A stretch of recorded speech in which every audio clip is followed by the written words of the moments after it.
Apprendre Snap avec OSAPCase. Dans cette vidéo, nous allons expliquer la gestion des événements dits par message.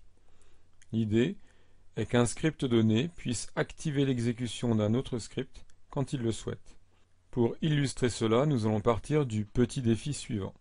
Nous disposons d'une flèche qui part avec un angle de 45 degrés en direction de la chauve-souris noire. Quand celle-ci est touchée par la flèche, elle disparaît avec un effet de transparence. Mais avant cela, elle doit envoyer un signal aux autres chauves-souris de la scène qui doivent alors se mettre en mouvement. Ici, je vais activer le déplacement de la flèche.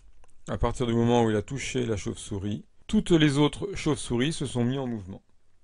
Pour réaliser ce défi, il faut donc que la chauve-souris noire envoie un signal aux autres chauves-souris. En programmation, on parle de message, à ne pas confondre avec un message affiché à l'aide du bloc dire.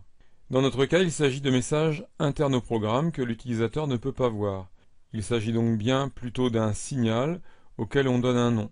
Ici, le signal message pour prévenir les autres sera fuir. Voyons comment réaliser cela. Au niveau de notre chauve-souris noire, nous allons insérer un bloc quand condition. La condition en question sera touchée par la flèche, que j'ai appelée ici balle. Ici, nous avons le bloc d'instruction pour faire disparaître la chauve-souris. Et entre les deux, nous allons rajouter, dans la catégorie contrôle, un bloc envoyé à tous.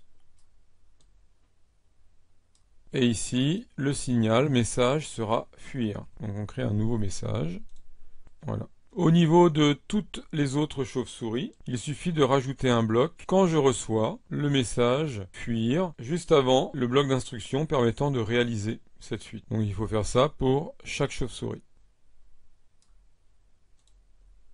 Voyons le résultat. Cela respecte bien les termes de notre mini-défi. Au niveau des blocs messages, il nous reste à expliquer la différence entre les blocs envoyer à tous et envoyer et attendre. Quand un lutin émet envoyer à tous un signal et attendre, cela signifie que le script du lutin est bloqué sur cette instruction jusqu'à ce que les scripts qui reçoivent le message aient terminé l'exécution du script correspondant. Testons cela avec notre programme. Remplaçons le bloc envoyer à tous par le bloc envoyer à tous, fuir et attendre. Nous avons également modifié le script des autres chauves-souris en remplaçant le répéter indéfiniment par un répéter 10 fois. Quand on active le déplacement de la flèche, la souris noire ne disparaît pas immédiatement, elle ne disparaît que quand les autres chauves-souris ont terminé leur déplacement.